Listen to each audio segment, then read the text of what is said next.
എല്ലാവർക്കും സ്വാഗതം. ഈ റിവ്യൂ ഇഷ്ടപ്പെടുവാണെങ്കിൽ ഒന്ന് ലൈക്ക് ചെയ്തും സബ്സ്ക്രൈബ് ചെയ്തും സപ്പോർട്ട് ചെയ്യണേ. അപ്പോൾ നന്ദ നിർമ്മലിനെ കണ്ടിങ്ങനെ കണ്ണും പിടിച്ചിരിക്കുകയാണല്ലോ. അപ്പം നിർമ്മൽ ചോദിക്കുന്നുണ്ട്, എന്താ ഡോക്ടറിന് എന്തെങ്കിലും കുഴപ്പമുണ്ടോ എന്ന് ചോദിക്കുക. എന്തെങ്കിലും പ്രശ്നമുണ്ടോ എന്ന് ചോദിക്കുമ്പം പ്രശ്നമൊന്നുമില്ല, നിർമ്മൽ എനിക്കൊരു ഉപകാരം ചെയ്യാമോ എന്ന് ചോദിക്കും. അന്നേരം എന്താ കാര്യം എന്ന് ചോദിക്കും. നേരം പറയുന്നുണ്ട്, എനിക്ക് വീട്ടിൽ വരെ ഒന്ന് പോകണം, എമർജൻസി ആയിട്ട് പോകണം, അതുകൊണ്ടാണ് രോഗികളുടെ കയ്യിൽ നിന്ന് ഒന്നും സ്വീകരിക്കരുത് എന്ന് പറയാറുണ്ട്, പക്ഷേ ഇതൊരു എമർജൻസി ആയിട്ട് എന്നെ ഒന്ന് വീട്ടിലൊന്ന് ഡ്രോപ്പ് ചെയ്യാമോ എന്ന് ചോദിക്കും.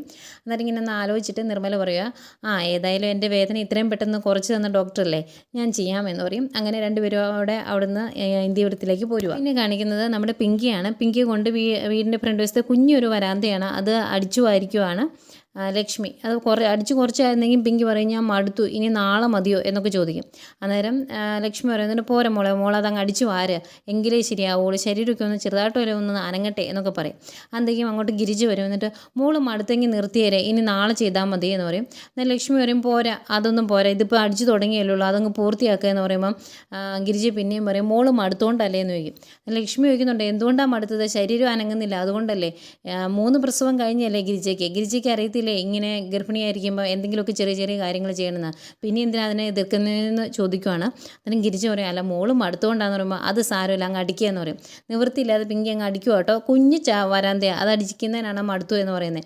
ഏതായാലും ഇവരിങ്ങനെ അടിച്ചു വാരിക്കൊണ്ടിരിക്കുമ്പോഴാണ് നന്ദയും നിർമ്മലോടും ഒരുമിച്ച് ബൈക്കിന് അങ്ങോട്ട് കയറി വരുന്നത്. അവിടെ വന്ന് വണ്ടി നിർത്തി അതിൽ നിന്ന് നന്ദി ഇറങ്ങി കഴിയുമ്പോഴേക്കും നിർമ്മലിനെ കണ്ടതാണല്ലോ ഗിരിജയ്ക്ക് പെട്ടെന്ന് മനസ്സിലാവും. ഗിരിജ പറയും, മോളെ ഇതേ നമ്മുടെ രക്ഷകൻ വന്നേക്കുന്നു എന്ന് പറയും. അന്തേക്കും ലക്ഷ്മി പിങ്കിയോട് ചോദിക്കും, എന്താ ആരാ മോളെ എന്ന് ചോദിക്കുമ്പം ഈ ആളെ ഇന്ന് ഞങ്ങളെ പുറത്ത് വെച്ച് രക്ഷിച്ചത് എന്നിങ്ങനെ പറയുക. അന്തേക്കും നിർമ്മല തലയിൽ വെച്ചിരുന്ന ആ ഹെൽമെറ്റ് ഊരുവാണ്. ഹെൽമെറ്റ് ഊരുന്നെങ്കിൽ എല്ലാവരും ഇങ്ങനെ ഷോക്കായിട്ട് നിൽക്കുക കേട്ടോ. നമ്മുടെ പിങ്കി ആണെങ്കിൽ ഇങ്ങനെ അതിശയിച്ച് ഏതാണ്ട് അത്ഭുതം കണ്ടതുപോലെ ഇങ്ങനെ ഇറങ്ങി വന്ന് ഇങ്ങനെ നോക്കി നിൽക്കുക. അന്നേരം പെട്ടെന്ന് ഇങ്ങനെ എല്ലാവരും ഇങ്ങനെ നോക്കി നിൽക്കുന്ന കാണുമ്പോൾ എന്തോ പോലെയാണ് നിർമ്മൽ പിങ്കിയോട് ചോദിക്കുന്നുണ്ട്, ഹലോ ഇതെന്താടോ ഇങ്ങനെ നിൽക്കുന്നത്, ഒരു താങ്ക്സ് എങ്കിലും പറ എന്നൊക്കെ പറയുന്നുണ്ട്. പിങ്കി ഇങ്ങനെ അതിശയിച്ച് ഇങ്ങനെ നോക്കി തന്നെ നിൽക്കുക. അന്നേരം നന്ദ പറയുന്നുണ്ട്, അത് നിർമ്മല ഏതായാലും ഇവിടെ വരെ വന്നതല്ലേ, നമുക്കൊന്ന് അകത്ത് കയറി ഇരുന്നിട്ട് പോകാം എന്ന് പറയും. അന്നേരം നിർമ്മല പറയും, ഇല്ല എനിക്ക് തിരക്കുണ്ട്, ഞാൻ പോകുകയെന്ന് പറയുമ്പം തിരക്കൊക്കെ ഉണ്ടെന്ന് എനിക്കറിയാം, ഏതായാലും ഇവിടെ വരെ വന്നതല്ലേ, അകത്ത് കയറിയിട്ട് പോയാൽ മതി എന്ന് പറഞ്ഞ് വിളിച്ച് അകത്തേക്ക് കൊണ്ടുവരുവാണ്. അന്നേരവും ഇങ്ങനെ അതിശയിച്ച് നോക്കി നിൽക്കുവാണ് പിങ്കി അവിടെ.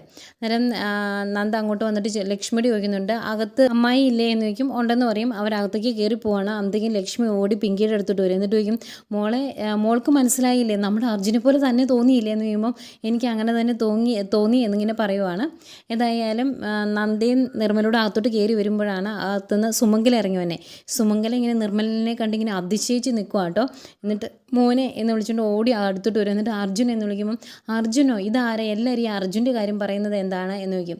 അന്നേരം പറയുന്നുണ്ട്, അർജുൻ എൻ്റെ ഹസ്ബൻഡിൻ്റെ അനിയനാണ്, നിർമ്മലിനെ പോലെ തന്നെയുണ്ട് അർജുനെയും കാണാൻ, അതുകൊണ്ടാണ് എല്ലാവരും ഇങ്ങനെ അതിശയിച്ച് നിൽക്കുന്നത് എന്ന് പറയും. എന്നിട്ട് നന്ദ പരിചയപ്പെടുത്തുവാണ് നിർമ്മലിനെ. ഇങ്ങനെ ഒറ്റപ്പാലത്തു നിന്നാണ് വന്നത്, അമ്മ സാവിത്രി, അച്ഛൻ ബാലചന്ദ്രൻ എന്ന് പറയുമ്പോഴേക്കും സുമംഗലയ്ക്ക് കാര്യം മനസ്സിലാകും. ആദ്യം ഒന്ന് മുഖം പെട്ടെന്ന് മങ്ങൂട്ടോ, അത് കഴിഞ്ഞ് പിന്നെയും നിർമ്മലിൻ്റെ മുഖത്തേക്ക് നോക്കുമ്പോഴേക്കും ആ ദേഷ്യമൊക്കെ അങ്ങ് പോകും. എന്നിട്ട് മോനെ എന്ന് പറഞ്ഞാൽ ഓടി വന്ന് കെട്ടിപ്പിടിക്കുക. അർജുൻ മോനെ എന്ന് പറഞ്ഞാൽ കെട്ടിപ്പിടിക്കുന്നത്. എന്നിട്ട് നിർമ്മല, അർജുനോ, ഇത് എന്താ ഡോക്ടറെ, ഇത് എന്തൊക്കെ ഈ സംഭവിക്കുന്നത് എന്ന് ചോദിക്കും. എന്നിട്ട് വിടുന്നില്ല, നിർമ്മലിനെ ഇങ്ങനെ മുറുക്കി പിടിച്ചുകൊണ്ടിരിക്കുക കേട്ടോ സുമംഗല. നന്ദ വന്ന് പിടിച്ച് മാറ്റും. അമ്മായി ഒന്ന് മാറ്, ഞാൻ കാര്യങ്ങൾ പറയാം എന്നൊക്കെ പറയും. അന്നേരം ചോദിക്കുന്നുണ്ട്, ഇതെന്താ ഡോക്ടർ ഈ കാണിക്കുന്നത്, ഞാൻ പോകാമെന്ന് പറയുമ്പോൾ പോകരുത്, ഒരാളെ ഞാൻ കാണിച്ചു തരാമെന്ന് പറയും. അന്നേരം എനിക്ക് ആരെയും കാണണ്ടെന്ന് പറയുമ്പോൾ കണ്ടേ പറ്റുള്ളൂ എന്ന് പറഞ്ഞാൽ കയ്യെ പിടിച്ചുകൊണ്ട് പോയി അവിടെ അർജുൻ്റെ ഫോട്ടോ വെച്ചിട്ടുണ്ടല്ലോ മാലയൊക്കെ ഇട്ട്, അതുകൊണ്ട് കാണിക്കുവാണ്. അത് കാണുമ്പം നിർമ്മലിന് ഭയങ്കര അതിശയം. ഇതാരാന്ന് ചോദിക്കുമ്പം ഇതാ ഞാൻ പറഞ്ഞില്ലായിരുന്നു ഹസ്ബൻഡിൻ്റെ അനിയൻ അർജുൻ, ഇതാണ് 2.5 വർഷം മുമ്പ് ആൾ മരിച്ചുപോയി എന്നിങ്ങനെ പറയുവാണ്. അന്നേരം ആകെ വിഷമാവുന്നുണ്ട് നിർമ്മലിനും.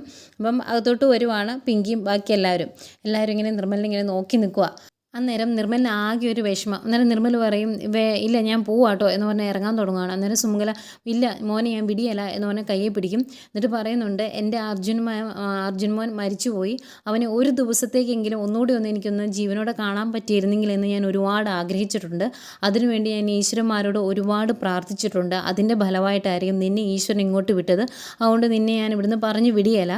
എന്നെ സാവിത്രി വിളിച്ചിരുന്നു, നീ ഇങ്ങോട്ട് വരുമെന്നും പറഞ്ഞിരുന്നു, നിൻ്റെ എന്താഗ്രഹം ആഗ്രഹം വേണേലും ഞാൻ സാധിച്ചു തരാമെന്ന് പറയും. അന്നേരം തിരിച്ചു ചോദിക്കുവാണ് നിർമ്മല, ഇത്രയും നാളും നിങ്ങൾക്ക് ഞങ്ങൾ ശത്രുക്കളല്ലായിരുന്നോ, പിന്നെ എന്തിനാ ഇപ്പം സ്നേഹം കൂടുന്നത്, അതിൻ്റെ ഒന്നും ആവശ്യമില്ല എന്ന് പറയും. അന്നേരം പറയുന്നുണ്ട്, ഞാൻ തർക്കിക്കാനൊന്നും നിൽക്കുന്നില്ല, എനിക്ക് നിന്നോട് ശത്രുത തന്നെയായിരുന്നു, വരുന്നത് ശത്രുവാണ് എന്ന് തന്നെയാണ് ഞാൻ കരുതിയിരുന്നത്. പക്ഷേ എൻ്റെ അർജുൻ മോൻ തിരിച്ചു വരുന്നതാണെന്ന് എനിക്ക് അറിയില്ലായിരുന്നു. ഇനിയിപ്പം സാപത്തിൽ പറഞ്ഞതുപോലെ എൻ്റെ ബാലേട്ടൻ്റെ കുടുംബസ്വത്ത് മൊത്തം ഞാൻ നിനക്ക് വേണേൽ തരാം, നീ പറയുന്നത് എന്ത് വേണമെങ്കിലും തരാം, നീ പോകരുത് മോനെ എന്ന് പറയും.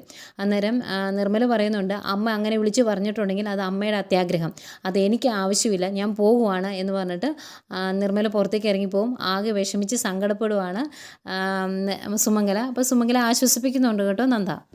പിന്നെ കാണിക്കുന്നത് പിങ്കിയാണ്. പിങ്കി നിർമ്മൽ വന്ന ആ സീനും ആ കാര്യങ്ങളും എല്ലാം ഇങ്ങനെ ഓർത്തുകൊണ്ടിരിക്കുകയാണ്. അതിനിടയ്ക്ക് അർജുനുമായിട്ടുള്ള കുറച്ച് നല്ല കാര്യങ്ങളൊക്കെ ഇങ്ങനെ ഓർക്കുന്നുണ്ട്. ഇങ്ങനെ ഓർത്തുകൊണ്ടിരിക്കുമ്പോഴത്തേക്കും അടുത്തേക്ക് ചിറ്റ വരും. എന്നിട്ട് ചോദിക്കും, പിങ്കി നീ ആലോചിച്ചുകൊണ്ടിരിക്കുന്നത് ചോദിക്കുമ്പോൾ ഒന്നുമില്ല എന്ന് പറയും. നീ നിർമ്മലിനെ കുറിച്ചാണോ ചിന്തിച്ചുകൊണ്ടിരുന്നതെന്ന് ചോദിക്കുമ്പോൾ ഒന്നും പറയുന്നില്ല കേട്ടോ പിങ്കി. അന്നേരം എനിക്ക് മനസ്സിലായി അവനെക്കുറിച്ച് തന്നെയാണ് ചിന്തിച്ചുകൊണ്ടിരിക്കുന്നതെന്ന്. നീ ചിന്തിച്ച് എങ്ങോട്ടാണ് കയറി പോകുന്നത്, ആവശ്യമില്ലാത്തൊന്നും മനസ്സിൽ ഓർത്തെടുക്കണ്ട എന്ന് പറയും. അന്നേരം പിങ്കി ചോദിക്കുന്നുണ്ട്, ചിറ്റ എന്താ ഉദ്ദേശിച്ചത്? ഞാൻ നിർമ്മലിനെക്കുറിച്ച് ഓർത്തു, ആ ഓർമ്മകൾ എന്നെ അർജുനിലേക്ക് എത്തിച്ചു. കുറേ നല്ല ഓർമ്മകളുണ്ടായിരുന്നു ഞാനും അർജുനും തമ്മിലുള്ളത്. ഒന്നുമില്ലെങ്കിലും ഞാൻ ഒരിക്കലും മനസ്സ് കൊടുത്ത് സ്നേഹിച്ച ആളല്ലേ അർജുൻ എന്ന് പറയും.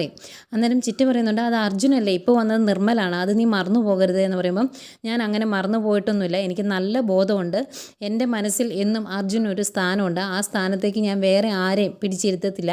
അങ്ങനെ എന്തെങ്കിലും സംഭവിക്കുന്നുണ്ടെങ്കിൽ തന്നെ ആ സ്ഥാനത്തിരുത്തുന്നത് ഗൗതത്തെ മാത്രമായിരിക്കും, വേറെ ആരെയും ആ സ്ഥാനത്തേക്ക് ഞാൻ കിടത്തിയിരുത്തിയല്ല, അതോർത്ത് ചിറ്റ പേടിക്കണ്ട എന്ന് പറയും. അന്നേരം ചിറ്റ പറയുന്നുണ്ട്, എനിക്കിപ്പോഴാണ് സമാധാനമായത്, നീ ആവശ്യമില്ലാത്തൊന്നും ചിന്തിച്ചേക്കരുത് എന്ന് പറയും. അന്നേരം പറയുന്നുണ്ട്, ഇല്ല, ഇനി എൻ്റെ മുന്നോട്ടുള്ള ജീവിതം രണ്ടുപേർക്ക് വേണ്ടി മാത്രമുള്ളതാണ്, അതെൻ്റെ വയറ്റിൽ കിടക്കുന്ന ഈ കുഞ്ഞിനും ഗൗതത്തിനും വേണ്ടിയുള്ളതാണ്, അതിൽ യാതൊരു മാറ്റമില്ല, വേറെ ആരൊക്കെ എൻ്റെ ജീവിതത്തിലേക്ക് വന്നാലും അവർക്കൊന്നും ഞാൻ ഒരു സ്ഥാനം കൊടുക്കത്തുമില്ല, അതിനൊരു മാറ്റവും ഇല്ല എന്ന് തന്നെ പറയുവാണ് പിങ്കി. ഇതുപോലെ തന്നെയാണ് നന്ദയുടെ മനസ്സിലെയും ചിന്തകൾ. നന്ദ ഇങ്ങനെ ഓർക്കുക കേട്ടോ, നിർമ്മല വന്ന സമയത്ത് ഭയങ്കര ആകാംക്ഷയോടെയും അത്ഭുതത്തോടെയും ആരാധനയോടെയും ഒക്കെ നമ്മുടെ പിങ്കി ഇങ്ങനെ ഇറങ്ങി വന്നതും ഇങ്ങനെ നോക്കി നിൽക്കുന്നതൊക്കെ മനസ്സിൽ കൂടെ പോവുകയാണ് നന്ദയുടെ. എന്നിട്ട് നന്ദ ചിന്തിക്കുന്നുണ്ട്, അർജുൻ്റെ മരണത്തിന് ശേഷം ഗൗതം സാറിനെ അല്ലാതെ ഇത്രത്തോളം ആരാധനയോടെ ഒരാളെ പിങ്കി നോക്കുന്നത് ഞാൻ ആദ്യമായിട്ടാണ് കാണുന്നത്, ഇതൊക്കെ ഈശ്വരനിശ്ചയം ആയിരിക്കുമോ എന്നിങ്ങനെ മനസ്സിലോർക്കുക. അത് കഴിഞ്ഞ് പിങ്കി പറഞ്ഞ കാര്യങ്ങൾ, പിങ്കി ഇതിനു മുമ്പ് അർജുൻ്റെ ഫോട്ടോയുടെ മുമ്പിൽ നിന്ന് പറഞ്ഞല്ലോ, കുറച്ചെങ്കിലും അർജുൻ എന്നോട് സ്നേഹം ഉണ്ടെങ്കിൽ ഞാനും ഗൗതമും കൂടി ഒന്നിക്കാൻ ആഗ്രഹിക്കണം, പ്രാർത്ഥിക്കണം എന്നൊക്കെ ഇങ്ങനെ അവിടെ നിന്ന് പറഞ്ഞായിരുന്നല്ലോ, അതൊക്കെ മനസ്സിലോട്ട് വരുവാണ് നന്ദയുടെ. അന്നേരം നന്ദ ഓർക്കുവാണ്, ഇനിയിപ്പം ഗൗതം സാറിൻ്റെയും കുഞ്ഞിൻ്റെയും ജീവിതത്തിൽ ഒരു സർപ്പത്തെ പോലെ ചുറ്റി വരിയാതെ അവളുടെ ചിന്തകളും പ്രവൃത്തിയും ഒക്കെ വഴിതിരിച്ചു വിടാൻ വേണ്ടി ഈശ്വരനായിട്ട് കൊണ്ടുവന്നതാണോ നിർമ്മലിനെ എന്നൊക്കെ ചിന്തിക്കുന്നുണ്ട് നന്ദ.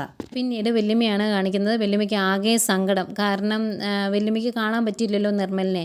ഒരു വഴിപാടുണ്ടായിരുന്നു മണ്ണാർശാലയിൽ, അത് കഴിക്കാൻ വേണ്ടി പോയതാണ്, അതുകൊണ്ടാണ് നിർമ്മലിനെ കാണാൻ പറ്റാതെ പോയത്. അതുകൊണ്ട് ആകെ വിഷമിച്ചിങ്ങനെ ഇരിക്കുവാണ്. എന്നിട്ട് ലക്ഷ്മിയോട് ചോദിക്കുന്നുണ്ട്, എങ്ങനെയുണ്ട് നിർമ്മലിനെ നമ്മുടെ അർജുനെ പോലെ തന്നെയാണോ എന്ന് ചോദിക്കുമ്പോൾ അതുപോലെ തന്നെയാന്നേ, അല്ലെന്ന് പറയേയില്ല എന്ന് പറയും. അന്നേരം നന്ദ പറയുന്നുണ്ട്, അമ്മായിക്ക് പോലും ശരിക്കും സ്വന്തം മോൻ അടുത്ത് വന്ന് നിന്നു എന്ന് തോന്നി, അപ്പോൾ പിന്നെ അതിന് വലിയ മാറ്റമൊന്നും ഇല്ലല്ലോ, അതുപോലെ തന്നെ തോന്നുള്ളൂ എന്നൊക്കെ പറയും. അന്നേരം പറയുന്നുണ്ട്, യേശു എനിക്കൊന്നും കാണാൻ പറ്റില്ലല്ലോ, ആ കുഞ്ഞിനെ എനിക്കിനി ഒന്നുകൂടെ കാണാൻ പറ്റുമോ എന്നൊക്കെ ഇങ്ങനെ പറയുവാണ്. എന്നിട്ട് പിങ്കിയോടും ചോദിക്കുന്നുണ്ട്, മോളെ നിനക്ക് എന്താ തോന്നിയെന്ന്. അന്നേരം പിങ്കി പറയും, എൻ്റെ നെഞ്ചിൻ്റെ അകത്ത് ഒരു ഇടിവാൾ വെട്ടിയതുപോലെയായിരുന്നു, അർജുൻ തിരിച്ചു വന്ന പോലെ തന്നെ എനിക്കും തോന്നിയെന്ന് പറയുമ്പം, ഈശ്വര എനിക്കും ഒന്ന് കാണണം, ഇനി എന്താ മോളെ ഒരു മാർഗ്ഗം എന്ന് ചോദിക്കും. അന്നേരം ലക്ഷ്മി പറയുന്നുണ്ട്, നന്ദമോളുടെ കയ്യിൽ ഫോൺ നമ്പറുണ്ട്, നമുക്ക് ഒരു ദിവസത്തെ ഇങ്ങോട്ട് വിളിക്കാമെന്ന് പറയുമ്പോൾ, അങ്ങനെയാണെങ്കിൽ മോൾ ഉടനെ വിളിക്കണം കേട്ടോ, എനിക്കും ആ മോനെ ഒന്ന് കാണണം എന്ന് പറയും. ഇവരിങ്ങനെ സംസാരിച്ചുകൊണ്ട് നിൽക്കുന്നേക്കുമാണ് അങ്ങോട്ടേക്ക് ഗൗതം വരുന്നത്. അപ്പോൾ ഇവരുടെ എല്ലാം ഈ ആകാംക്ഷ കാണുമ്പം ഗൗതത്തിനും ഒരു അതിശയം, എന്താ എല്ലാവരും ഇങ്ങനെ ഇരിക്കുന്നതെന്ന് ചോദിക്കും. അന്നേരം വല്യമ്മ പറയും, മോനെ നീ അറിഞ്ഞോ ഇന്ന് ഇവിടെ അർജുൻ വന്നിരുന്നു എന്ന് പറയുമ്പോഴേക്കും ഗൗതത്തിന് മനസ്സിലാവില്ല. ഗൗതം ഇങ്ങനെ ആകാംക്ഷയോടെ ഇങ്ങനെ എല്ലാവരെയും നോക്കുവാണ്. അന്നേരം നന്ദ പറയുന്നുണ്ട്, വല്യമ്മ പറഞ്ഞപ്പം മാറിപ്പോയതാണ്, അർജുനെ പോലെ തന്നെ മുഖസാദൃശ്യമുള്ള നിർമ്മലാണ് ഇന്ന് ഇവിടെ വന്നത് എന്ന് പറയും. അന്നേരം ലക്ഷ്മി പറയുന്നുണ്ട്, മോളുടെ ഹോസ്പിറ്റലിൽ വന്നതാണ്, അന്നേരം ഞങ്ങൾക്കെല്ലാം കാണാൻ വേണ്ടി ഇങ്ങോട്ട് കൂട്ടിക്കൊണ്ട് വന്നു എന്ന് പറയും. അങ്ങനെ നന്ദ പറയുന്നുണ്ട്, പേര് നിർമ്മൽ എന്നാണ്, ഒറ്റപ്പാലംകാരനാണ് എന്ന് പറയുമ്പം, എനിക്ക് മനസ്സിലായി, നീയാണോ ആ റാസ്കലിന് അർജുൻ്റെ മുഖസാമ്യം ഉണ്ട് എന്ന് പറഞ്ഞ് ഇങ്ങോട്ട് വിളിച്ച് കയറ്റിയതെന്ന് ചോദിക്കുമ്പം ആകെ അന്തം വിട്ട് നിൽക്കുന്ന നമ്മുടെ നന്ദയെ കാണിച്ചുകൊണ്ടാണ് ഇന്നത്തെ എപ്പിസോഡ് അവസാനിക്കുന്നത്.